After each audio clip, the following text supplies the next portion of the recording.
선생님, 이 반죽은 너무 질어요. 제가 직접 도와드릴게요. 고맙습니다. 선생님 덕분에 요즘 사는 게 즐거워요. 선생님이라고 부르지 마세요. 그냥 유나라고 불러주세요. 아, 네. 유나 씨. 잠깐만요. 이야기를 시작하기 전에 구독과 좋아요 버튼 누르시는 거 잊지 않으셨죠? 꼭 눌러주세요. 더 많은 이야기를 제작하는데 큰 도움이 됩니다. 그럼 이제 이야기를 시작하겠습니다. 은퇴한 지 3년째인 박철수는 오전 10시가 되어서야 침대에서 일어났다. 37년간 은행원 생활을 하며 새벽 6시면 어김없이 눈을 떴던 그였지만 이제는 알람 소리도 출근 준비도 필요 없었다. 침대 옆 탁자 위에 놓인 손목시계는 먼지가 쌓여 있었다. 시간을 확인할 필요가 없는 삶이었다. 거실로 나오니 아내 이정희가 이미 외출 준비를 마친 상태였다. 오늘 복지관에서 급식 봉사 있어요. 점심은 냉장고에 반찬 있으니까 알아서 드세요. 그녀는 현관문을 열며 돌아보지도 않고 말했다. 철수는 그래, 조심히 다녀와라고 답했지만 그 말이 끝나기도 전에 문이 닫혔다. 쿵 하는 소리가 텅 빈 집 안에 울렸다. 철수는 소파에 앉아 리모컨을 집어들었다. TV를 켰다가 끄기를 반복했다. 뉴스는 지루했고 드라마는 재미없었고 예능은 시끄러웠다. 결국 그는 리모컨을 내려놓고 창밖을 바라보았다. 아파트 단지 안 놀이터에서 아이들이 뛰어놀고 있었다. 젊은 엄마들이 벤치에 앉아 수다를 떨었다. 저 사람들은 바쁘겠지. 철수는 생각했다. 바쁘다는 건 좋은 거야. 할 일이 있다는 거니까. 점심시간이 되어 냉장고를 열었다. 김치, 시금치나물, 멸치볶음. 정희가 언제 만들어둔 건지 알 수 없었다. 그는 전자레인지에 밥을 데워 먹었다. 혼자 먹는 밥은 맛이 없었다. 예전에는 정희가 오늘 된장찌개 끓였어요. 맛있게 드세요라고 말하며 상을 차렸다. 그때는 그게 당연한 줄 알았다. 이제는 그런 말도 따뜻한 찌개도 없었다.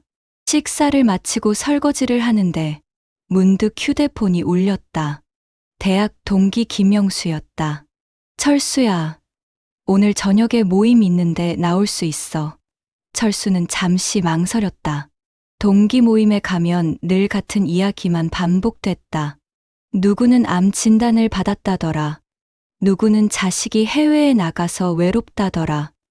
누구는 요양병원에 입원했다더라. 늙은이들의 수다는 언제나 죽음과 병과 외로움에 관한 것이었다. 미안, 오늘은 좀 바빠서. 다음에 보자. 철수는 거짓말을 했다. 바쁠 리가 없었다. 하지만 그는 그 모임에 가고 싶지 않았다. 자신이 얼마나 무료한 삶을 사는지 들키고 싶지 않았다. 전화를 끊고 나니 더 허전했다. 오후 2시. 철수는 동네를 산책하기로 했다. 운동화를 신고 밖으로 나갔다. 햇살이 따스했다. 아파트 단지를 한 바퀴 돌고 근처 공원을 지나 천변을 걸었다. 벤치에 앉아 쉬는데 옆에서 젊은 연인이 웃으며 지나갔다. 남자가 여자의 어깨에 팔을 두르고 있었다. 여자는 행복한 표정으로 남자를 올려다보았다. 철수는 문득 정희와 처음 만났던 날을 떠올렸다. 1978년 봄, 친구 소개로 만난 맞선 자리. 수줍게 웃던 22살 정희의 모습. 그때 그녀도 저렇게 자신을 바라봤을까?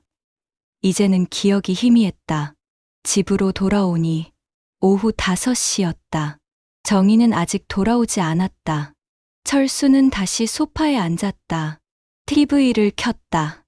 저녁 뉴스가 나왔다. 경제 뉴스, 정치 뉴스, 날씨 예보. 그는 뉴스 내용을 하나도 기억하지 못했다. 그저 시간을 때우기 위해 화면을 바라보고 있을 뿐이었다. 저녁 7시가 되어서야 현관문이 열렸다. 정희가 피곤한 표정으로 들어왔다. 오늘 사람이 많아서 힘들었네요. 그녀는 신발을 벗으며 말했다. 철수는 수고했어 라고 답했다. 정희는 부엌으로 가서 저녁 준비를 시작했다. 철수는 물어봤다. 오늘 뭐 해먹지? 간단하게 김치찌개 끓일게요. 별로 배고프지도 않아요. 저녁 식사는 침묵 속에서 진행됐다. 철수는 찌개 한 숟갈을 떠먹으며 말했다. 맛있네. 정희는 대답하지 않았다. 그녀는 밥을 먹으며 휴대폰을 들여다보고 있었다. 손주 사진을 보는 듯 했다. 철수는 더 이상 말을 걸지 않았다. 예전에는 식사 시간이 하루 중 가장 편안한 시간이었다. 서로 하루 일과를 나누고 자식들 이야기를 하고 때로는 옛날 이야기를 꺼내며 웃기도 했다. 하지만 언제부턴가 그런 대화가 사라졌다. 할 말이 없었다. 아니, 하고 싶은 말이 없었다. 식사를 마치고 철수는 자신의 방으로 들어갔다. 은퇴 후 부부는 따로 방을 쓰기 시작했다. 정희가 먼저 제안했다. 당신 코 고는 소리 때문에 잠을 못 자겠어요. 작은 방 쓸게요. 철수는 반대하지 않았다. 사실 그도 편했다. 침대에 누워 혼자 있는 시간이 늘어났다. 밤 10시, 철수는 침대에 누워 천장을 바라보았다. 이게 내 인생인가? 그는 생각했다. 37년간 성실하게 일했다. 가족을 위해 희생했다. 자식들을 대학까지 보냈다. 집도 마련했다. 모범적인 가장이었다. 그런데 이제 와서 남은 게 뭔가? 텅 빈 시간과 냉랭한 부부 관계뿐이었다. 다음 날도 비슷했다. 그리고 그 다음 날도 일주일이, 한 달이, 석 달이 그렇게 흘렀다. 어느 날 아침, 정희가 말했다. 당신, 이러다가 치매 오겠어요. 뭔가 활동 좀 하세요. 철수는 기분이 상했다. 내가 뭐 잘못했어. 잘못한 게 아니라 너무 무기력해 보여요. 봉사활동이라도 하던지, 운동이라도 하던지, 취미 생활이라도 찾으세요. 철수는 반발하고 싶었지만 정희의 말이 틀리지 않았다는 걸 알았다. 그는 정말로 무기력했다. 매일이 똑같았고 삶의 활력이 없었다. 그날 오후, 철수는 아파트 단지 게시판 앞에 섰다. 여러 전단지가 붙어 있었다. 헬스장 할인 이벤트, 탁구 동호회 모집, 등산 동호회 안내, 그리고 한 장의 전단지가 눈에 들어왔다. 은퇴 시니어를 위한 요리 교실, 기초부터 배우는 건강한 한식 요리, 매주 화, 목 오후 2시, 동네 문화센터 3층, 요리라. 철수는 평생 부엌에 들어가 본 적이 거의 없었다. 칼질도 서툴렀고 양념 비율도 몰랐다. 하지만 문득 생각이 들었다. 내가 직접 요리를 배우면 어떨까? 정희에게 의존하지 않고 내가 먹고 싶은 걸 내가 만들 수 있다면, 그리고 무엇보다 뭔가 배우는 일은 시간을 보내기에 좋을 것 같았다. 철수는 전단지에 적힌 전화번호로 전화를 걸었다. 여보세요. 요리 교실 등록하고 싶은데요. 밝은 여성의 목소리가 들렸다. 네, 환영합니다. 이번 주 화요일부터 시작하시면 돼요. 이름이랑 연락처만 알려주세요. 등록을 마치고 전화를 끊었다. 철수는 이상하게 기분이 좋았다. 오랜만에 뭔가 새로운 일을 시작한다는 설렘이 있었다. 저녁에 정희에게 말했다. 나 요리 교실 등록했어. 정희는 놀란 표정으로 물었다. 당신이 요리를? 왜, 내가 못할 것 같아. 아니, 좋은 일이죠. 그렇게 매일 집에만 있는 것보다 훨씬 나아요. 화요일 오후, 철수는 처음으로 요리 교실에 갔다. 문화센터 3층 강의실은 생각보다 넓었다. 조리대가 6개 놓여 있었고, 냉장고와 오븐, 각종 조리 도구가 갖춰져 있었다. 이미 5명의 수강생이 앉아 있었다. 모두 비슷한 연령대의 남자들이었다. 철수는 빈자리에 앉았다. 자, 모두 오셨네요. 저는 이번 강좌를 맡은 유나입니다. 강의실 앞쪽에서 밝은 목소리가 들렸다. 철수는 고개를 들었다. 그리고 그는 잠시 숨이 멎는 것 같았다. 강사 유나는 38살쯤 되어 보이는 여성이었다. 긴 생머리를 한쪽으로 넘기고 앞치마를 두른 모습이 청아했다. 그녀는 환한 미소를 지으며 수강생들을 둘러보았다. 오늘부터 12주 동안 함께 요리를 배우게 될 거예요. 걱정하지 마세요. 천천히 쉽게 가르쳐 드릴게요. 유나의 목소리는 부드러웠고 그녀의 웃음은 따뜻했다. 철수는 자신도 모르게 그녀를 계속 바라보고 있었다. 30년 넘게 은행에서 일하며 수많은 사람을 만났지만 이렇게 마음이 두근거리는 건 처음이었다. 아니, 처음은 아니었다. 젊었을 때 정희를 처음 만났을 때도 이런 느낌이었다. 하지만 그건 40년도 더 된 일이었다. 오늘은 첫 시간이니까 간단하게 김치볶음밥을 만들어 볼게요. 유나가 말했다. 그녀는 조리대 앞에 서서 재료를 하나하나 설명했다. 김치, 밥, 햄, 양파, 식용유, 참기름, 김가루. 자, 그럼 각자 조리대로 가셔서 따라 해보세요. 철수는 서툰 손놀림으로 양파를 썰었다. 칼질이 익숙하지 않아 손가락이 떨렸다. 그때 유나가 다가왔다. 어머, 조심하세요. 이렇게 하시면 다쳐요. 그녀는 철수의 손을 부드럽게 잡고 칼을 올바르게 쥐는 법을 알려줬다. 그녀의 손은 따뜻했고 은은한 비누 향기가 났다. 이렇게 엄지와 검지로 칼날을 잡고 나머지 손가락으로 손잡이를 감싸는 거예요. 네, 그렇게요. 잘하시네요. 철수는 얼굴이 뜨거워지는 걸 느꼈다. 68세 노인이 이렇게 부끄러워하다니 우스운 일이었다. 하지만 그는 어쩔 수 없었다. 오랜만에 느끼는 설렘이었다. 수업이 끝나고 철수는 자신이 만든 김치볶음밥을 용기에 담아 집으로 가져왔다. 정희에게 보여주며 말했다. 내가 만든 거야. 맛 좀 봐. 정희는 한 입 먹어보더니 고개를 끄덕였다. 괜찮네요. 다음엔 간을 좀 더 세게 하세요. 철수는 기분이 좋았다. 평생 처음으로 자신이 만든 음식을 누군가에게 대접한 것이었다. 그날 밤, 철수는 침대에 누워 유나의 얼굴을 떠올렸다. 그녀의 미소, 그녀의 목소리, 그녀의 손길. 이건 아니야. 철수는 스스로에게 말했다. 나는 결혼한 남자고 저 사람은 나보다 30살이나 어려. 그냥 친절한 강사일 뿐이야. 하지만 그의 마음은 이미 흔들리고 있었다. 오랜 세월 잊고 있던 감정이 다시 살아나고 있었다. 그것은 위험한 불씨였다. 첫 수업 이후 박철수의 삶에는 작은 변화가 찾아왔다. 화요일과 목요일 오후 2시.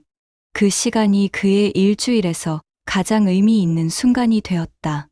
월요일 밤에는 내일이면 요리 교실이라는 생각에 잠이 잘 오지 않았고, 수요일에는 내일이면 또 유나를 볼 수 있다는 설렘이 있었다. 금요일부터 월요일까지는 길고 지루한 시간이었다. 두 번째 수업날, 철수는 평소보다 30분 일찍 도착했다. 강의실 문은 아직 잠겨 있었다. 그는 복도 벤치에 앉아 기다렸다. 10분 후 유나가 나타났다. 그녀는 큰 가방을 들고 복도를 걸어오고 있었다. 어머, 벌써 오셨어요? 유나가 밝게 웃으며 말했다. 일찍 왔네요. 철수는 얼떨결에 대답했다. 집이 가까워서요. 할 일도 없고. 그래요? 저 문 열게요. 같이 들어가요. 강의실 안으로 들어가며 유나가 물었다. 지난번에 만든 김치볶음밥 집에서 또 해보셨어요? 네, 해봤어요. 아내가 맛있다고 하더라고요. 철수는 거짓말을 했다. 사실 정희는 괜찮네요 라고만 했었다. 하지만 유나 앞에서는 자신이 좋은 남편처럼 보이고 싶었다. 와, 대단하세요. 부인이 부러우시겠어요. 남편이 요리까지 해주면 얼마나 좋아요. 유나의 말에 철수는 괜히 기분이 좋아졌다. 그날 수업 주제는 된장찌개였다. 유나는 재료를 설명하며 말했다. 된장찌개는 한국인의 소울푸드죠. 각 가정마다 맛이 다른데 오늘은 기본적인 레시피를 배워볼게요. 철수는 유나의 시범을 유심히 지켜봤다. 멸치와 다시마로 육수를 내고 된장을 푸는 그녀의 손놀림이 능숙했다. 된장은 한 번에 다 넣지 마시고 조금씩 넣으면서 간을 맞추세요. 그게 포인트예요. 실습 시간이 되었다. 철수는 조리대 앞에 서서 멸치 머리를 떼어냈다. 손이 떨렸다. 옆 조리대의 다른 수강생은 이미 육수를 끓이고 있었다. 철수는 조급해졌다. 그때 유나가 다가왔다. 천천히 하세요. 요리는 속도가 아니라 정성이에요. 그녀는 철수의 조리대를 살펴보며 말했다. 멸치 손질 잘하셨네요. 이제 물을 넣고 끓여볼까요? 유나는 철수 옆에 서서 계속 지도했다. 불은 중불로 하시고 끓으면 약불로 줄이세요. 네, 그렇게요. 그녀의 목소리가 철수의 귓가에 가까웠다. 은은한 향수 냄새가 났다. 철수는 가슴이 두근거렸다. 이건 뭐지? 나는 지금 뭘 하고 있는 거지? 그는 자신에게 물었다. 하지만 대답은 없었다. 자, 이제 된장을 풀어보세요. 체에 된장을 올리고 국자로 육수를 떠서 조금씩 부으면서 풀면 돼요. 유나가 시범을 보였다. 철수는 따라했다. 하지만 된장이 채를 빠져나가지 않고 덩어리째 떨어졌다. 아, 이렇게 하는 게 아닌데. 철수는 당황했다. 괜찮아요. 처음엔 다 그래요. 제가 도와드릴게요. 유나는 철수의 손 위에 자신의 손을 올렸다. 함께 국자를 움직이며 된장을 풀었다. 그녀의 손은 부드러웠고 온기가 느껴졌다. 수업이 끝나고 철수는 자신이 만든 된장찌개를 용기에 담았다. 유나가 말했다. 오늘 정말 잘하셨어요. 맛도 좋을 거예요. 부인께 자랑하세요. 철수는 웃으며 대답했다. 고맙습니다. 선생님 덕분이에요. 선생님이라고 부르지 마세요. 그냥 유나라고 불러주세요. 편하게. 아, 네. 유나 씨. 집으로 돌아오는 길. 철수는 기분이 묘했다. 유나의 미소가 계속 눈앞에 아른거렸다. 그녀의 목소리가 귓가에 맴돌았다. 아파트 현관에 들어서니 정희가 거실에 앉아 TV를 보고 있었다. 왔어요? 응. 철수는 된장찌개 용기를 부엌에 내려놓았다. 오늘 된장찌개 만들었어. 저녁에 먹어봐. 그래요. 저녁 식사 시간. 정희는 철수가 만든 된장찌개를 한 숟갈 떠먹었다. 간이 좀 세네요. 그리고 된장을 덜 풀었어야 했어요. 철수는 실망했다. 유나는 잘했다고 했는데 정희는 지적만 했다. 그래도 처음 치고는 괜찮아요. 정희가 덧붙였지만 철수는 이미 기분이 상해 있었다. 그는 말없이 밥을 먹었다. 그날 밤 철수는 침대에 누워 천장을 바라보았다. 유나와 정희를 비교하고 있는 자신을 발견했다. 유나는 늘 밝게 웃었고 칭찬을 아끼지 않았고 친절했다. 반면 정희는 무뚝뚝했고 지적이 많았고 냉랭했다. 물론 정희가 나쁜 사람은 아니었다. 40년을 함께 살았다. 자식을 키우고 집안을 돌보고 남편을 뒷바라지했다. 하지만 언제부턴가 그녀는 철수에게 아내가 아니라 동거인처럼 느껴졌다. 셋째 수업, 넷째 수업이 지나갔다. 철수는 점점 더 요리 교실에 빠져들었다. 아니, 정확히는 유나에게 빠져들었다. 그는 수업 시간 내내 유나의 움직임을 쫓았다. 그녀가 다른 수강생을 지도할 때면 질투가 났다. 왜 나한테만 오지 않지? 그녀가 자신에게 다가와 말을 걸 때면 세상을 다 가진 기분이었다. 어느 날 수업이 끝나고 철수는 용기를 내어 유나에게 물었다. 유나 씨, 혹시 개인적으로 질문할 게 있는데 수업 끝나고 시간 괜찮으세요? 유나는 잠시 망설이다가 말했다.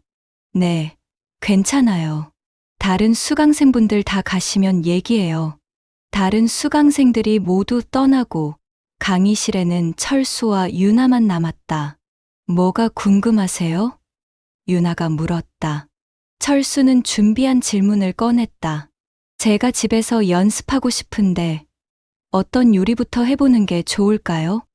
사실 이건 핑계였다. 그는 그저 유나와 더 이야기하고 싶었을 뿐이었다. 간단한 볶음 요리부터 시작하시는 게 좋을 것 같아요. 제육볶음이나 오징어 볶음 같은 거요. 유나는 친절하게 답했다. 요리책 추천해 드릴까요? 그럼 고맙죠. 유나는 휴대폰을 꺼내 요리책 링크를 보냈다. 제 번호 저장하세요. 궁금한 거 있으면 언제든 물어보세요. 철수는 믿을 수 없었다. 유나의 전화번호를 받다니. 그는 떨리는 손으로 번호를 저장했다. 감사합니다.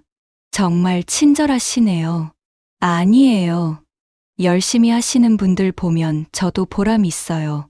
박철수 씨는 특히 성실하세요. 매번 빠지지 않고 오시잖아요. 그날 저녁, 철수는 유나에게 첫 문자를 보냈다. 오늘 감사했습니다. 요리책 잘 보겠습니다. 5분 후 답장이 왔다. 천만에요. 궁금한 거 있으면 편하게 물어보세요. 이모티콘까지. 철수는 웃음이 나왔다. 60대 후반의 나이에 문자 한 통에 이렇게 설레다니. 그 후로 철수는 자주 유나에게 문자를 보냈다. 처음에는 요리 관련 질문이었다.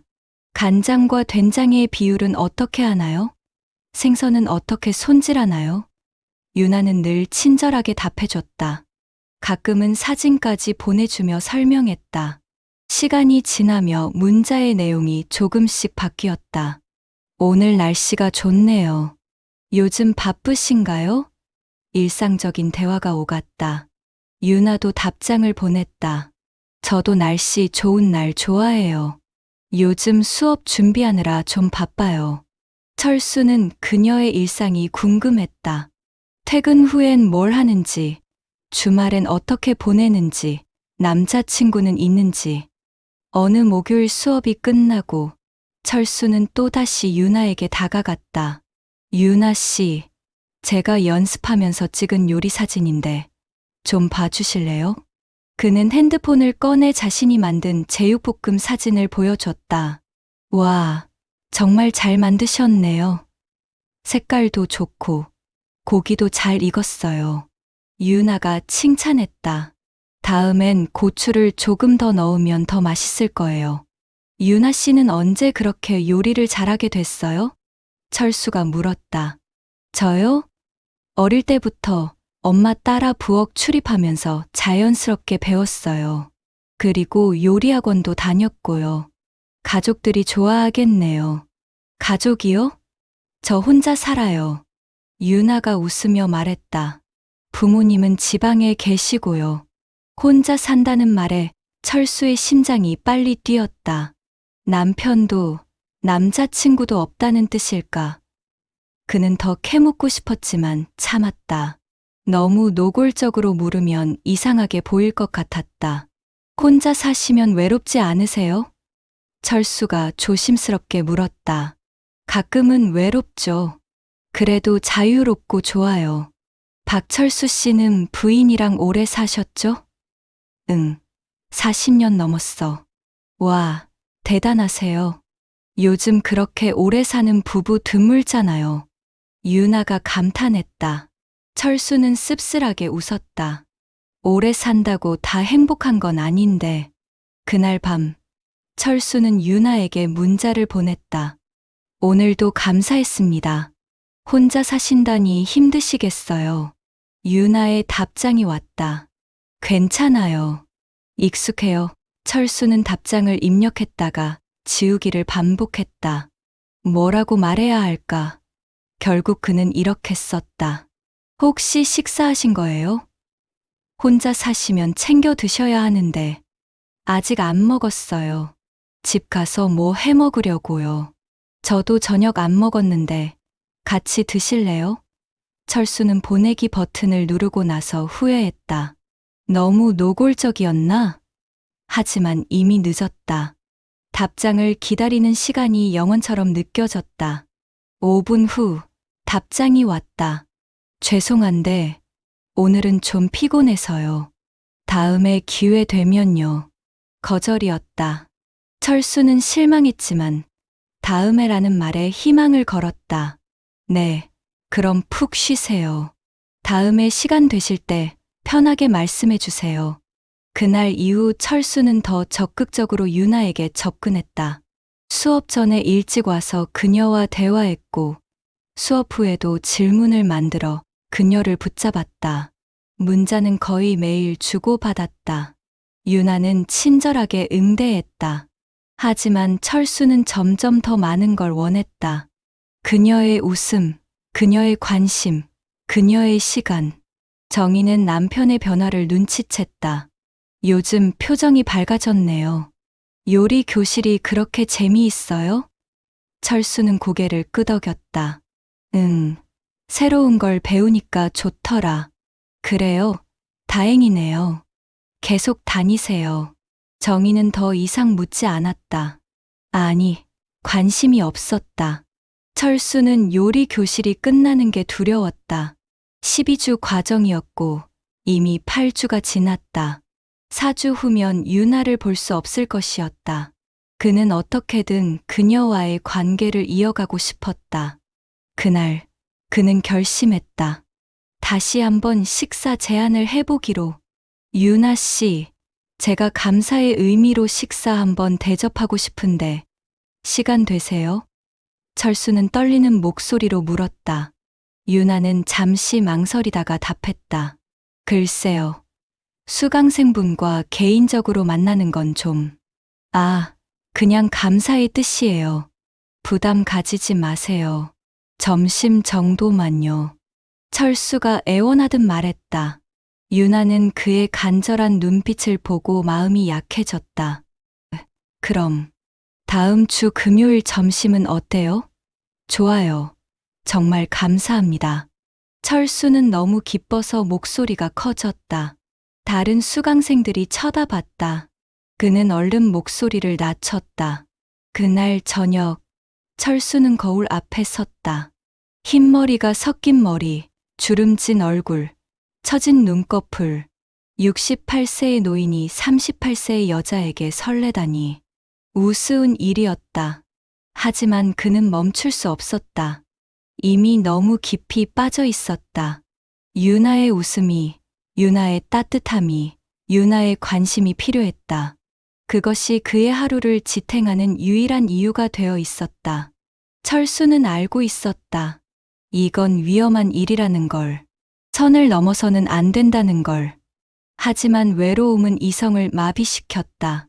그리고 유나의 친절은 그 외로움에 불을 지폈다. 철수의 평온했던 노년은 이제 흔들리고 있었다. 그리고 그는 그것을 즐기고 있었다. 금요일 점심 약속 날이 다가왔다. 박철수는 그 주 내내 잠을 제대로 이루지 못했다. 무엇을 입을지, 어디로 갈지, 무슨 말을 할지 고민했다. 마치 첫 데이트를 앞둔 청년처럼 설레고 긴장됐다. 68세의 나이에 이런 감정을 느끼다니 스스로도 믿기지 않았다. 금요일 아침, 철수는 옷장 앞에서 1시간을 보냈다. 평소에 입던 회색 바지와 남색 셔츠를 꺼냈다가 다시 넣었다. 너무 촌스러운 것 같았다. 결국 작년에 아들이 선물한 베이지색 재킷과 검은색 슬랙스를 골랐다. 거울을 보며 머리를 빗었다. 흰머리가 유독 많아 보였다. 염색을 할까 하는 생각도 들었지만 이미 늦었다. 오늘 어디 가세요? 정희가 물었다. 철수는 순간 당황했다. 응, 친구 만나러. 또요? 요즘 자주 나가시네요. 정희의 목소리에는 의심보다는 무관심이 담겨 있었다. 그래, 오랜만에 만나는 친구라서. 철수는 가방을 들고 서둘러 집을 나섰다. 약속 장소는 시내 한 식당이었다. 철수가 직접 예약한 곳이었다. 고급스럽지만 너무 부담스럽지 않은 조용한 분위기의 식당. 그는 약속 시간보다 20분 일찍 도착했다. 입구에서 기다리며 휴대폰을 확인했다. 유나에게서 문자가 왔다. 조금 늦을 것 같아요. 10분만 기다려주세요. 철수는 괜찮다고 답장을 보냈다. 10분이 20분처럼 느껴졌다. 지나가는 사람들을 보며 그는 불안해졌다. 혹시 유나가 안 오는 건 아닐까? 마음이 바뀐 건 아닐까? 그때 저 멀리서 유나가 걸어오는 모습이 보였다. 그녀는 흰색 블라우스에 베이지색 치마를 입고 있었다. 평소 요리 교실에서 보던 모습과는 달랐다. 더 우아하고 더 아름다웠다. 오래 기다리셨죠? 죄송해요. 유나가 미안한 표정으로 말했다. 아니에요. 저도 방금 왔어요. 철수는 거짓말을 했다. 그들은 식당 안으로 들어갔다. 2층 창가 자리였다. 밖으로 나무들이 보였다. 가을 햇살이 따스했다. 메뉴를 보며 유나가 물었다. 뭐가 맛있을까요? 여기 갈비찜이 유명하다고 하던데. 그거 먹을까요? 좋아요. 철수는 갈비찜 세트를 주문했다. 음식이 나오기를 기다리며 그들은 대화를 시작했다. 요리 교실 한 지 얼마나 되셨어요? 철수가 물었다. 한 5년 정도 됐어요. 처음엔 작은 학원에서 보조 강사로 시작했는데 지금은 여러 곳에서 강의하고 있어요. 힘들지 않아요? 가끔은 힘들죠. 근데 수강생분들이 즐거워하시는 걸 보면 보람 있어요. 특히 박철수 씨 같은 분들은 정말 열심히 하셔서 가르치는 보람이 있어요. 유나의 칭찬에 철수는 기분이 좋아졌다. 사실 처음엔 그냥 시간 때우려고 등록한 건데 이제는 정말 재미있어요. 유나 씨 덕분이에요. 과찬이세요. 박철수 씨가 워낙 잘 따라오셔서요. 그들은 자연스럽게 웃었다. 음식이 나왔다. 갈비찜은 보기에도 맛있어 보였다. 유나가 한 입 먹고 말했다. 와, 정말 맛있네요. 여기 맛집이에요. 그죠? 맛있어서 다행이네요. 철수는 유나가 음식을 먹는 모습을 바라봤다. 그녀의 미소, 그녀의 작은 손짓, 그녀의 목소리. 모든 것이 사랑스러웠다. 식사를 하며 대화는 계속됐다. 유나 씨는 결혼 생각 안 해요? 철수가 조심스럽게 물었다. 유나는 잠시 망설이다가 답했다. 생각은 하죠. 근데 아직 인연이 없어요. 그리고 제 일도 바쁘고 38살이면 아직 젊잖아요. 좋은 사람 만나면 행복하게 살 수 있을 거예요. 박철수 씨는 결혼 생활 어때요? 40년 넘게 사셨잖아요. 유나가 물었다. 철수는 잠시 말을 멈췄다. 뭐라고 답해야 할까? 진실을 말해야 할까? 아니면 거짓말을 해야 할까? 솔직히 말하면 요즘은 좀 힘들어요. 무슨 일 있으세요? 철수는 깊은 한숨을 쉬었다. 은퇴하고 나서 아내와 대화가 없어졌어요. 같은 집에 살지만 남남 같아요. 아내는 자기 활동에 바쁘고 저는 할 일이 없고 서로 관심도 없고 그의 목소리에는 외로움이 묻어났다. 유나는 동정 어린 눈빛으로 철수를 바라봤다. 힘드시겠어요. 오랜 세월 함께 사셨는데 그게 문제예요.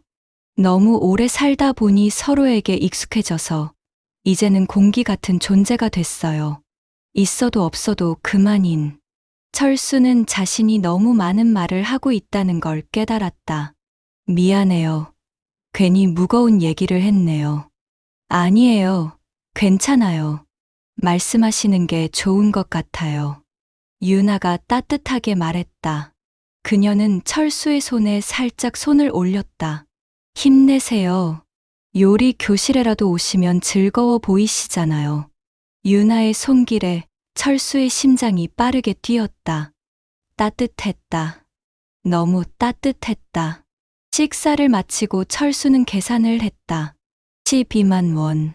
적지 않은 금액이었지만 유나와의 시간을 위해서라면 아깝지 않았다. 식당을 나서며 유나가 말했다. 오늘 정말 감사했어요. 맛있는 식사 잘했어요. 저야말로 고마워요. 시간 내줘서. 다음에 또 만나요. 유나가 웃으며 말했다. 철수는 그 말에 희망을 느꼈다. 그럼요. 언제든지 연락해요. 그들은 헤어졌다. 유나는 지하철역으로 걸어갔고 철수는 그녀의 뒷모습을 한참 바라봤다.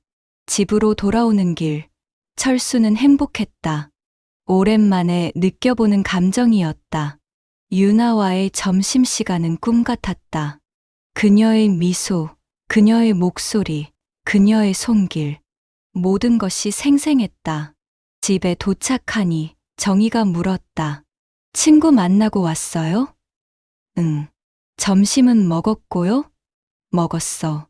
그날 밤, 철수는 유나에게 문자를 보냈다. 오늘 정말 즐거웠어요. 다음에 또 만나요. 5분 후, 답장이 왔다. 저도 즐거웠어요. 다음 주 목요일 수업 때 봐요. 철수는 웃었다.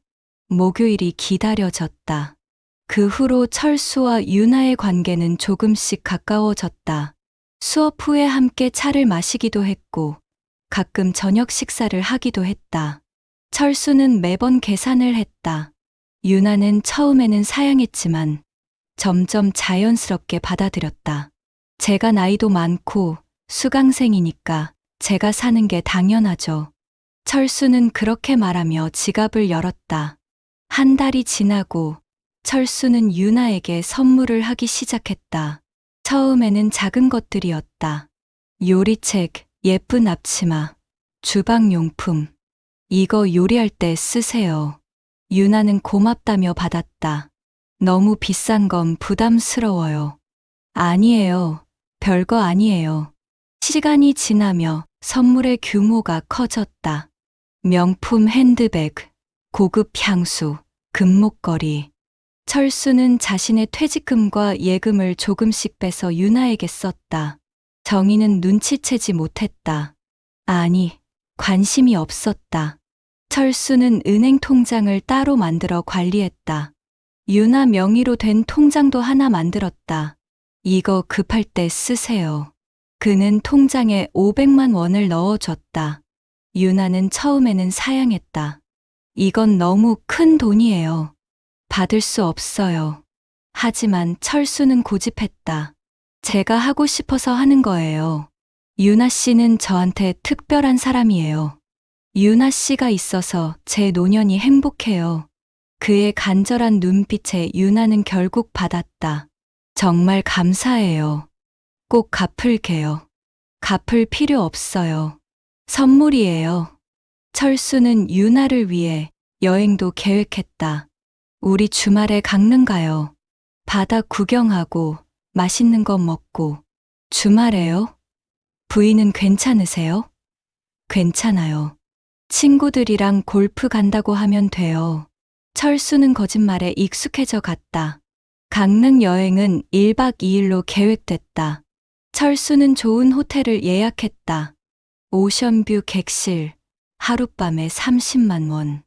금요일 아침, 철수는 정희에게 말했다. 이번 주말에 대학 동기들이랑 골프 치러 가. 1박 2일로. 그래요. 조심히 다녀와요. 정희는 별 관심 없이 대답했다.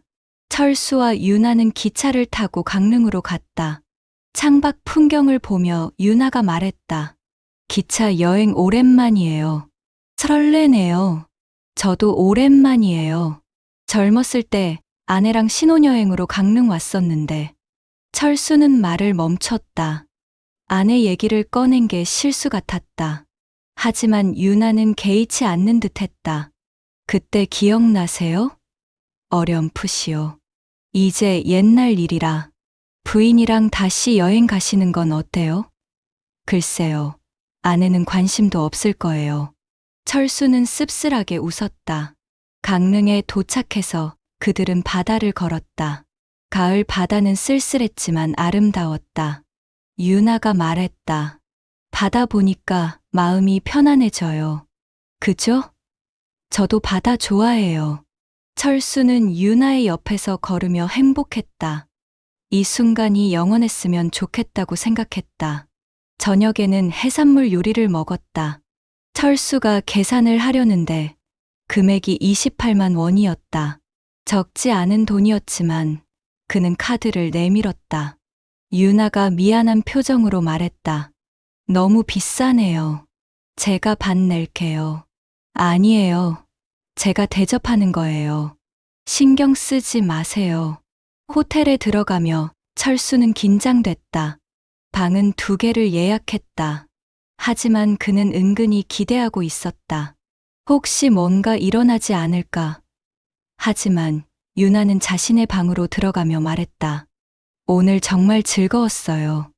푹 쉬세요. 내일 아침에 봐요. 네, 좋은 밤 되세요. 철수는 자신의 방에 들어가 침대에 누웠다. 실망감이 밀려왔다. 무엇을 기대했던 걸까? 나는 68세 노인이고 유나는 38세 젊은 여자다. 우리 사이에 무슨 일이 일어날 수 있겠어. 하지만 동시에 희망도 있었다. 유나가 이 여행에 함께 온 것 자체가 의미 있지 않을까? 다음 날 아침, 그들은 함께 해변을 산책했다. 조식을 먹고 근처 카페에 들렀다. 오후에는 기차를 타고 서울로 돌아왔다. 기차 안에서 유나가 말했다. 이번 여행 정말 좋았어요. 덕분에 힐링했어요. 저도요. 정말 행복했어요. 철수는 진심으로 말했다. 서울역에서 헤어지며 철수는 유나에게 봉투를 건넸다. 이거 받아요. 이게 뭐예요? 그냥 용돈이에요. 여행 경비 일부라고 생각해요. 봉투 안에는 100만 원이 들어 있었다. 유나는 깜짝 놀라며 말했다. 이건 너무 많아요. 못 받아요. 받아요. 제 마음이에요. 유나는 망설이다가 받았다. 정말 감사해요. 근데 이러시면 부담스러워요. 부담 갖지 마세요. 유나 씨가 행복하면 저도 행복해요. 철수는 진심이었다. 그는 유나를 위해서라면 무엇이든 할 준비가 되어 있었다. 집으로 돌아온 철수에게 정희가 물었다. 골프 어땠어요? 좋았어. 날씨 좋았겠네요. 응. 철수는 더 이상 말하지 않았다. 거짓말이 입에 붙었다. 그는 자신의 방으로 들어가 침대에 누웠다. 유나와 보낸 시간을 떠올렸다. 행복했다. 하지만 동시에 죄책감도 들었다. 나는 지금 뭘 하고 있는 걸까? 그날 밤, 유나에게서 문자가 왔다. 오늘 정말 감사했어요. 오랜만에 행복한 시간이었어요. 하트 이모티콘. 철수는 가슴이 뛰었다. 그는 답장을 보냈다. 저도 정말 행복했어요. 유나 씨와 함께여서 더 좋았어요. 그 순간 철수는 깨달았다. 자신이 이미 선을 넘었다는 것을. 이건 단순한 우정이 아니었다. 이건 사랑이었다. 아니, 사랑이라고 착각하는 것이었다. 68세 노인의 외로움이 만들어낸 환상. 하지만 철수는 그 환상에서 깨어나고 싶지 않았다. 그 환상이 그의 유일한 위안이었으니까. 유나는 그 모든 것을 알고 있었다. 철수의 외로움, 철수의 갈망, 철수의 지갑. 그녀는 친절했다. 따뜻했다.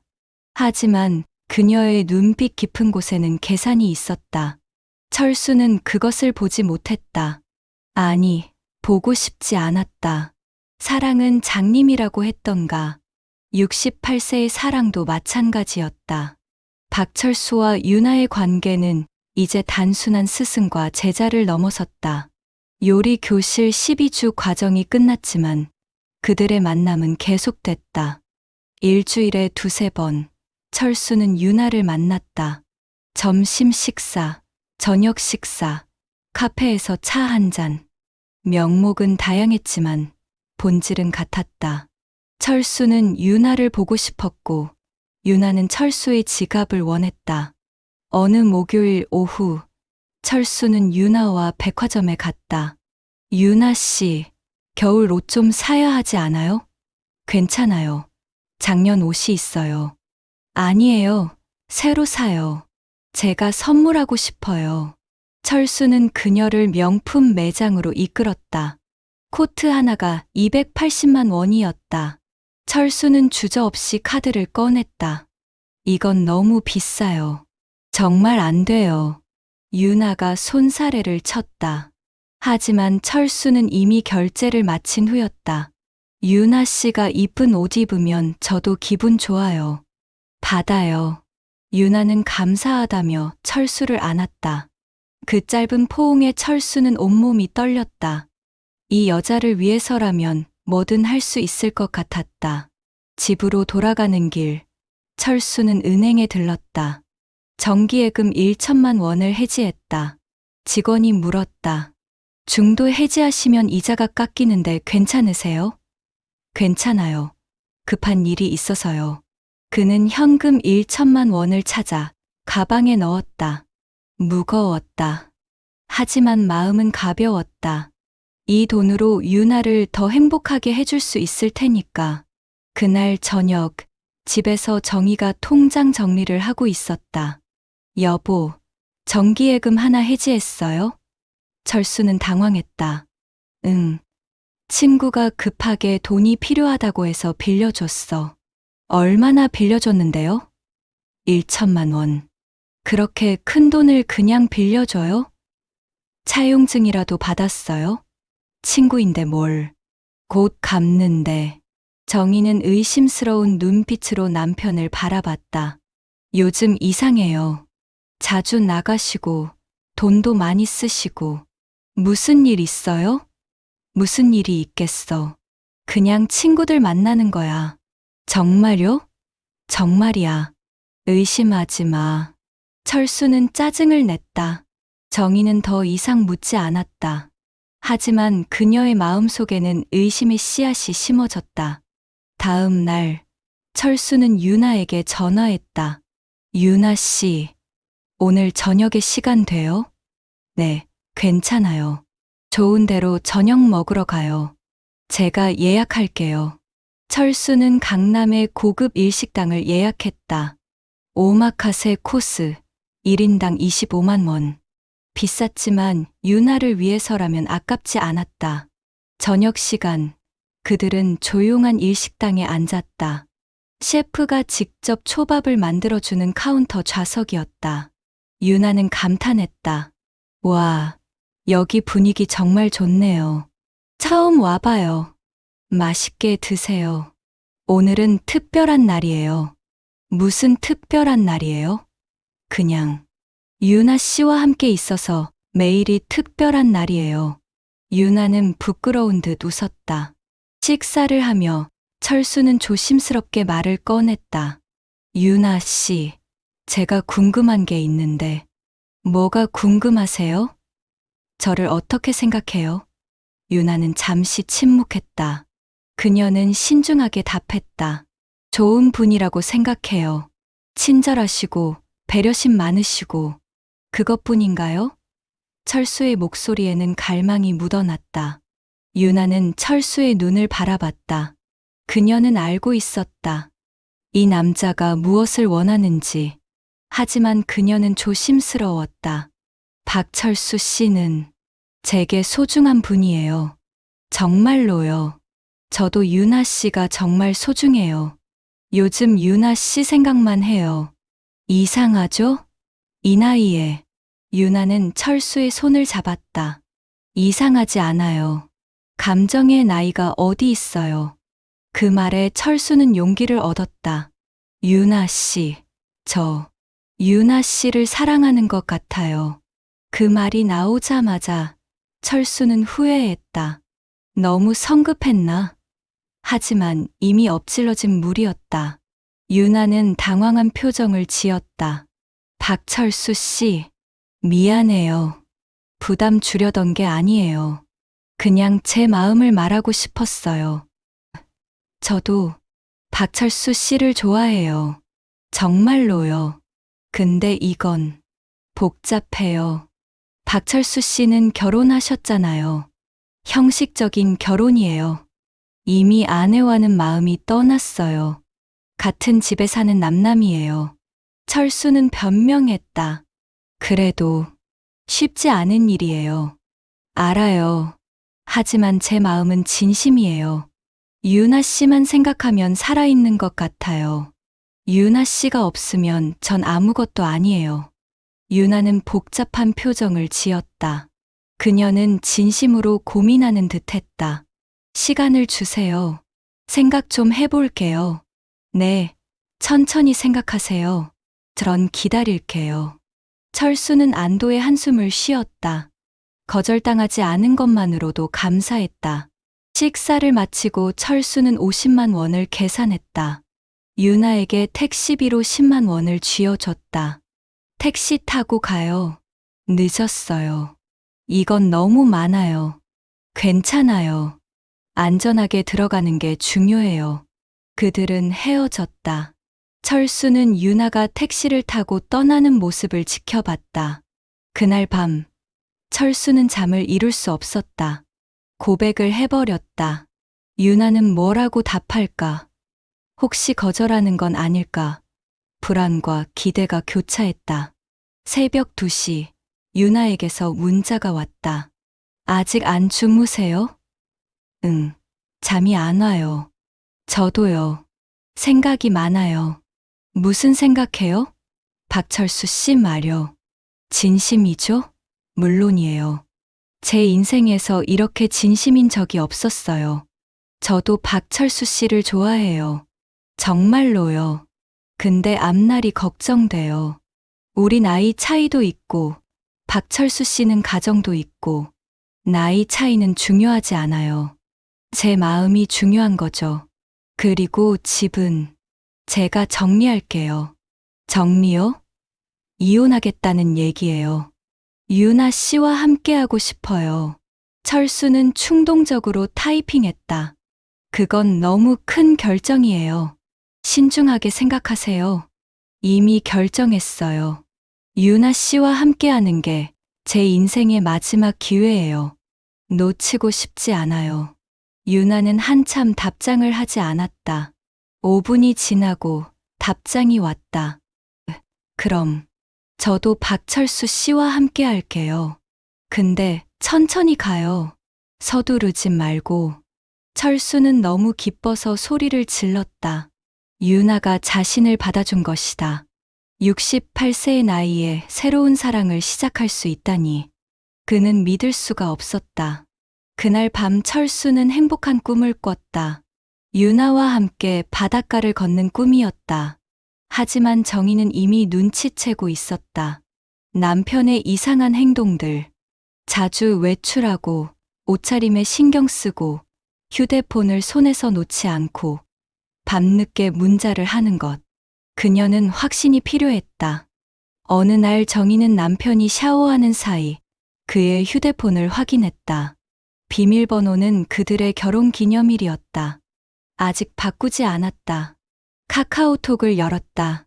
유나 대화방이 가장 위에 있었다. 정희는 떨리는 손으로 대화 내용을 읽어 내려갔다. 오늘 너무 행복했어요. 당신을 사랑해요. 이혼하고 당신과 함께 할게요. 정희의 얼굴이 창백해졌다. 손이 떨렸다. 40년 결혼 생활이 눈앞에서 무너지고 있었다. 그녀는 더 스크롤을 내렸다. 송금 내역이 보였다. 500만 원, 300만 원, 200만 원. 몇 달 사이에 수천만 원이 이 여자에게 흘러간 것이었다.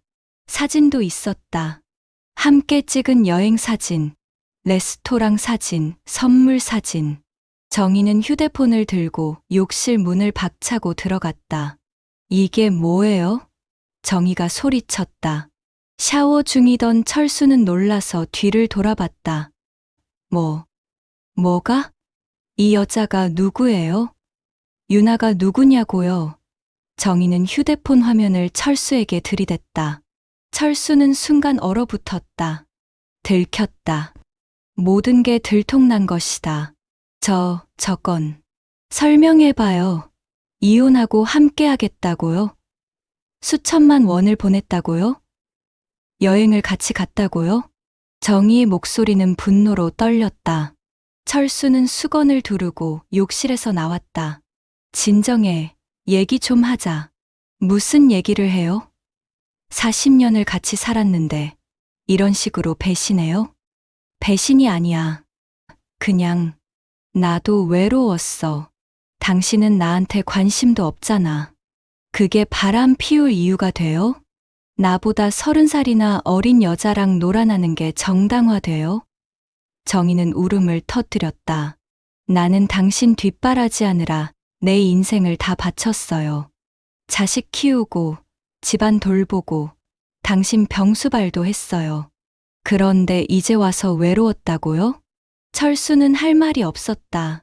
모든 게 사실이었다. 정희는 헌신적인 아내였다. 하지만 그는 그 헌신을 당연하게 여겼고, 결국 다른 여자에게 빠져버렸다. 미안해. 철수는 고개를 숙였다. 미안하다고 끝나요? 우리 결혼은 어떻게 되는 거예요? 나도 모르겠어. 철수는 솔직하게 답했다. 정말 모르겠어. 아니면 그 여자랑 살고 싶은 거예요? 정희가 물었다. 철수는 침묵했다. 그 침묵이 답이었다. 정희는 비웃으며 말했다. 알았어요. 그럼 이혼해요. 당신 마음대로 하세요. 당신이 원하면 그렇게 하지. 철수도 감정적으로 답했다. 좋아요. 내일 당장 변호사 찾아가서 이혼 서류 준비할게요. 재산 분할도 제대로 받을 거예요. 퇴직금도, 연금도, 집도, 당신이 그 여자한테 준 돈도 다 추적해서 받아낼 거예요. 정희는 단호했다. 알아서 해. 철수는 자신의 방으로 들어가 문을 쾅 닫았다. 그는 침대에 앉아 머리를 감싸 쥐었다. 모든 게 엉망이 됐다. 40년 결혼 생활이 하루아침에 무너졌다. 자식들은 뭐라고 할까? 주변 사람들은 뭐라고 할까? 하지만 철수는 후회하지 않았다. 아니, 후회하고 싶지 않았다. 그는 유나에게 문자를 보냈다. 아내가 우리 일을 알게 됐어요. 이혼하게 될 것 같아요. 유나의 답장은 빨리 왔다. 어떡해요? 괜찮으세요? 괜찮아요. 오히려 후련해요. 이제 당당하게 당신과 함께 할 수 있잖아요. 그래도 걱정돼요. 천천히 생각하세요. 이미 결정했어요. 당신과 함께 할 거예요. 철수는 확신에 차 있었다. 하지만 그는 몰랐다. 유나가 이미 계산하고 있다는 것을. 이혼하면 재산 분할로 돈이 반으로 줄어들 것이고, 자식들과의 관계도 틀어질 것이고, 사회적 지위도 잃을 것이다. 그렇게 되면 철수는 더 이상 쓸모가 없어진다는 것을. 하지만 지금 당장은 유나가 필요했다. 위로가 필요했다. 내일 만날 수 있어요? 철수가 물었다. 네, 만나요. 제가 위로해 드릴게요. 유나는 다정하게 답했다. 철수는 그 말에 위안을 얻었다. 모든 게 무너져도 유나가 있으니까. 그녀만 있으면 괜찮을 것 같았다. 그날 밤 정희는 거실 소파에서 밤을 샜다. 눈물이 멈추지 않았다. 40년이 무너지는 소리가 들렸다. 믿었던 남편의 배신, 젊은 여자의 등장, 무너지는 가정. 모든 게 악몽 같았다. 하지만 정희는 결심했다. 무너지지 않겠다고. 당당하게 맞서겠다고. 그 여자가 누구든 끝까지 싸워서 자신의 것을 지키겠다고. 폭로의 밤은 그렇게 지나갔다. 철수와 정희, 두 사람의 40년 결혼 생활은 이제 끝을 향해 달려가고 있었다. 그리고 그 끝에는 유나가 서 있었다. 미소를 지으며 다음 먹잇감을 기다리듯이. 이혼 조정이 시작됐다.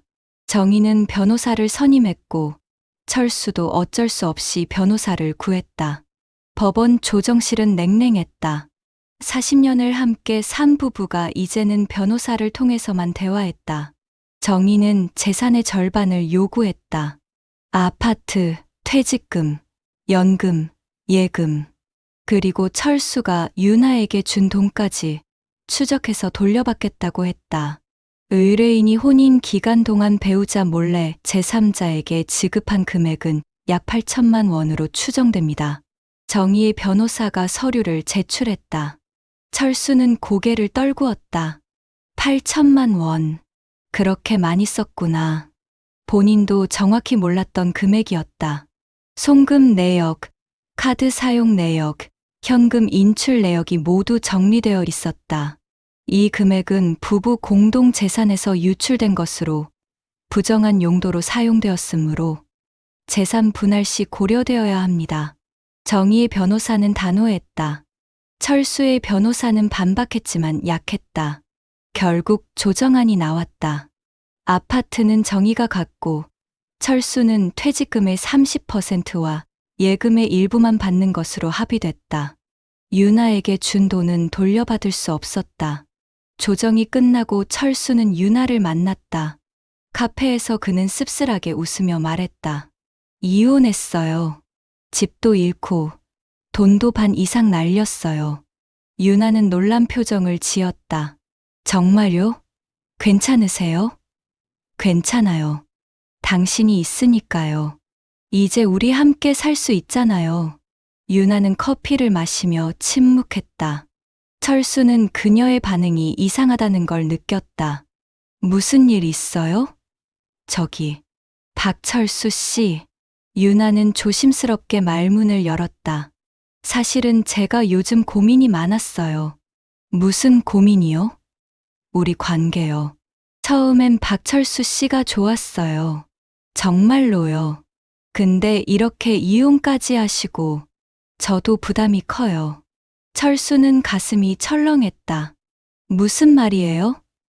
저희가 너무 빨리 온 것 같아요.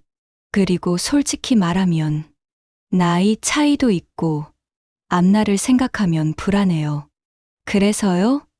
철수의 목소리가 떨렸다. 미안해요. 더 이상은 못하겠어요. 각자 길을 가는 게 좋을 것 같아요. 철수는 믿을 수 없다는 표정으로 유나를 바라봤다. 지금 뭐라고 한 거예요? 정말 미안해요. 저도 박철수 씨를 좋아했어요. 근데 이건 아닌 것 같아요. 아닌 게 뭐가 아니에요? 내가 당신을 위해 뭘 했는데 이혼까지 했잖아요. 그걸 제가 원한 건 아니잖아요. 박철수 씨가 하신 선택이에요. 유나는 냉정했다. 선택. 당신이 좋다고 했잖아요. 함께 하자고 했잖아요. 철수는 목소리를 높였다. 주변 사람들이 쳐다봤다. 죄송해요, 박철수 씨. 저도 깊이 생각하지 못했어요. 미안해요. 유나는 가방을 들고 일어섰다. 잠깐만요. 어디 가요? 철수가 그녀의 팔을 잡았다. 놔주세요. 이제 그만해요. 그럼 돈은요? 내가 당신한테 준 돈은 어떻게 되는 거예요? 철수는 절박했다. 그건 선물이라고 하셨잖아요. 돌려드려야 하나요? 선물? 선물이었어요? 당신이 나를 사랑한다고 해서 준 건데? 저도 박철수 씨를 좋아했어요. 근데 사랑은 아니었던 것 같아요. 미안해요. 유나는 철수의 손을 뿌리치고 카페를 나갔다. 철수는 그 자리에 멍하니 앉아 있었다. 주변 사람들의 시선이 따가웠다. 그는 천천히 일어나 카페를 나왔다. 거리를 걷는데 다리에 힘이 풀렸다. 벤치에 앉아 하늘을 올려다봤다. 구름이 천천히 흘러갔다. 모든 게 허무했다. 40년 결혼 생활을 버렸다. 집도 잃었다. 돈도 잃었다. 그리고 유나마저 떠났다. 남은 건 아무것도 없었다. 철수는 휴대폰을 꺼내 유나에게 전화했다. 받지 않았다. 문자를 보냈다. 제발 한 번만 더 만나요. 얘기 좀 해요. 답장이 없었다. 1시간을 기다렸다. 여전히 답장이 없었다. 철수는 카카오톡을 열었다. 유나가 자신을 차단한 것이었다. 그날부터 철수의 삶은 나락으로 떨어졌다. 이혼 후 그는 작은 원룸에서 혼자 살게 됐다. 월세 50만 원. 좁고 허름한 방이었다. 넓은 아파트에서 살다가 이런 곳에서 사니 더 비참했다. 냉장고는 텅 비어 있었다. 요리할 의욕도 없었다. 편의점 도시락으로 끼니를 때웠다. 자식들과의 관계도 틀어졌다. 아들이 전화했다. 아버지, 어떻게 그러실 수가 있어요? 어머니가 얼마나 힘들어 하시는데요. 미안하다. 미안하다고 끝나요? 40년을 같이 사신 분을 버리고 젊은 여자한테 빠지다니. 창피해서 어떻게 얼굴을 들고 다녀요? 너는 몰라. 내가 얼마나 외로웠는지. 외로우면 바람 피워도 돼요? 그게 정당화돼요? 아들은 화가 나서 전화를 끊어버렸다. 딸도 연락이 없었다. 손주들도 볼 수 없게 됐다. 철수는 완전히 고립됐다. 한 달이 지났다. 철수는 유나를 잊으려고 했지만 잊을 수 없었다. 그녀의 미소, 그녀의 목소리, 그녀와 함께했던 시간들이 계속 떠올랐다. 그는 요리 교실이 있던 문화센터 앞을 서성였다. 혹시 유나를 볼 수 있을까 하는 희망으로. 하지만 그녀는 나타나지 않았다. 어느 날, 철수는 우연히 유나를 봤다. 백화점에서였다. 그녀는 젊은 남자와 함께 있었다. 웃으며 팔짱을 끼고 걷고 있었다. 철수는 숨이 막혔다. 그는 그들을 따라갔다. 유나와 그 남자는 고급 레스토랑으로 들어갔다. 철수도 따라 들어가 구석 자리에 앉았다. 유나는 그 남자와 다정하게 대화하고 있었다. 예전에 자신에게 했던 것처럼 미소 짓고 손을 잡고 눈을 맞추고. 철수는 그제야 깨달았다. 자신은 유나에게 그저 지갑이었다는 것을. 사랑은 없었다. 처음부터 끝까지 그녀의 계산이었다. 철수는 자리에서 일어나 레스토랑을 나왔다. 거리를 걷는데 눈물이 났다. 68세 노인이 거리에서 우는 모습이 우스웠다. 하지만 멈출 수 없었다. 그는 모든 것을 잃었다. 아내, 가족, 집, 돈, 자존심. 그리고 사랑이라고 믿었던 환상까지. 집으로 돌아와 철수는 소주를 샀다. 혼자 마시며 생각했다. 정희와의 40년이 떠올랐다. 신혼 시절, 자식을 낳고 키우던 시절, 함께 늙어가던 시절. 그때는 당연하게 여겼던 것들이 이제는 소중하게 느껴졌다. 정희가 해주던 된장찌개, 아침마다 챙겨주던 약, 잠자리에서 나누던 소소한 대화들. 철수는 정희에게 전화하고 싶었다. 하지만 용기가 나지 않았다. 무슨 얼굴로 전화하겠는가? 이혼한 전 남편이 뭐라고 연락하겠는가? 그는 전화기를 내려놓았다. 소주를 마시며 TV를 켰다. 요리 프로그램이 나오고 있었다. 철수는 채널을 돌렸다. 요리를 보면 유나가 생각났다.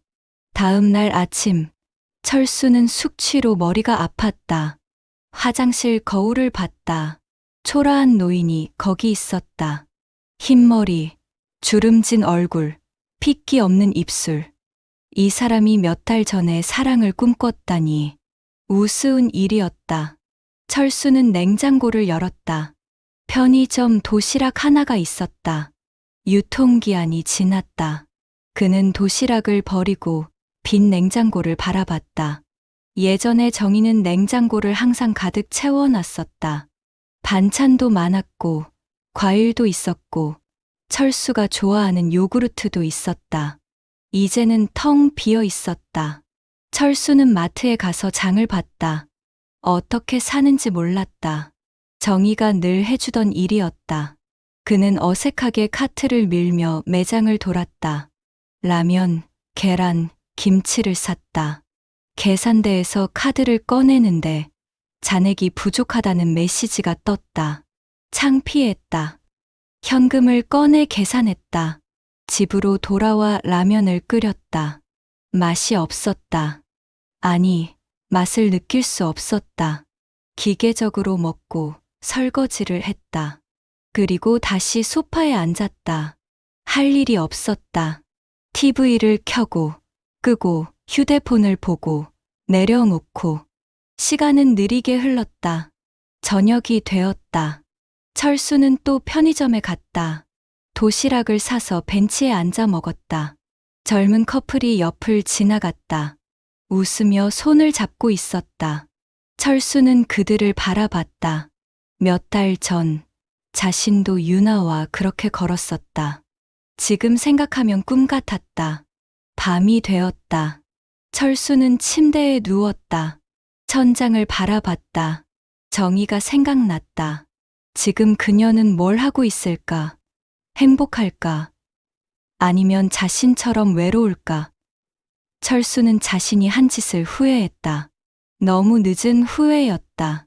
다음 날, 철수는 요리 교실이 있던 문화센터에 갔다. 3층 강의실 앞에 섰다. 문은 닫혀 있었다. 창문으로 안을 들여다봤다.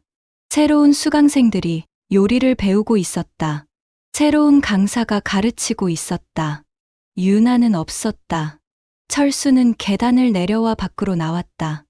가을 바람이 불었다. 쌀쌀했다. 그는 코트깃을 세웠다. 어디로 가야 할지 몰랐다. 집으로 돌아가기는 싫었다. 그 좁은 원룸이 감옥 같았다. 그는 공원으로 갔다. 벤치에 앉아 나무를 바라봤다. 낙엽이 지고 있었다. 한 노부부가 걸어갔다.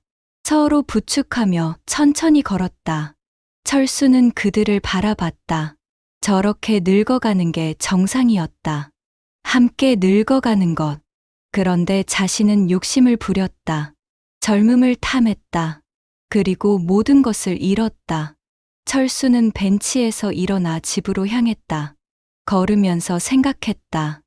이제 어떻게 살아야 하나? 남은 인생을 어떻게 보내야 하나? 답은 없었다. 그저 하루하루 살아가는 것 뿐이었다. 외롭게, 후회하며, 텅 빈 마음으로 원룸 문을 열고 들어갔다. 어두웠다. 불을 켰다. 좁은 방이 드러났다. 침대, 작은 테이블, TV. 이게 전부였다. 철수는 테이블에 앉아 휴대폰을 꺼냈다. 정희의 번호를 눌렀다가 지웠다. 다시 눌렀다가 지웠다. 결국 전화하지 못했다. 그날 밤, 철수는 혼잣말을 했다. 정희가 해주던 된장찌개. 그게 제일 맛있었는데. 눈물이 흘렀다. 68세 노인의 눈물이었다. 황혼의 불꽃은 뜨겁게 타올랐지만 남은 것은 재뿐이었다. 그 재 위에서 철수는 홀로 남았다. 외롭게, 후회하며, 끝없는 밤을 맞이하며 창밖으로 달이 떠올랐다. 차가운 달빛이 좁은 방을 비췄다. 철수는 창을 바라보며 생각했다. 사랑이라고 믿었던 것은 외로움의 착각이었고 유나는 그 틈을 파고든 사람이었다. 그리고 자신은 어리석은 노인이었다. 모든 것을 깨닫기엔 너무 늦어버렸다. 철수는 침대에 누워 눈을 감았다. 꿈속에서라도 예전으로 돌아가고 싶었다.